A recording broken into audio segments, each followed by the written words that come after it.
سے بڑے عاشق ہیں، حضور پر سب کچھ قربان کرنے والے ہیں۔ سب سے زیادہ انسان کو یعنی قیمتی چیز ہے اپنی جان۔ جان ہے تو جہان ہے، جان نہیں تو پھر کچھ بھی نہیں ہے۔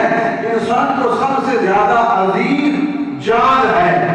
سب سے پہلے اپنی جان تو ہجرت کی رات ہے۔ کفار مکہ نے یعنی آپ کا جینا مکہ میں تنگ کر دیا۔ کس کا؟ رسول اللہ کا، اللہ کے رسول کا۔ مکے والے اصلی جو دشمن ہیں وہ آمنہ کے لال کے ہیں۔ ابو بکر صدیق کی دشمنی نہیں تھی، ابو بکر صدیق کے ساتھ تو دشمنی تب نہیں جب ابو بکر صدیق نے رسول اللہ کا ساتھ دیا، حضور کے ساتھ ملے، اسلام کو قبول کیا، تو پھر عداوت کافروں کی صدیق اکبر کے ساتھ بھی بنی۔ اس سے پہلے نہیں تھی عداوت، صرف مصطفیٰ کریم صلی اللہ علیہ وسلم کے ساتھ تھی، اسلام کے ساتھ تھی۔ تو سب سے بڑی جان عزیز ہے۔ ابو بکر صدیق کو جب نبی پاک کو کافروں نے تنگ کر دیا، رب کا حکم، رب کا فیصلہ، رب نے فرمایا کہ محبوب مکہ سے آپ ہجرت مدینہ کی طرف کر دیں۔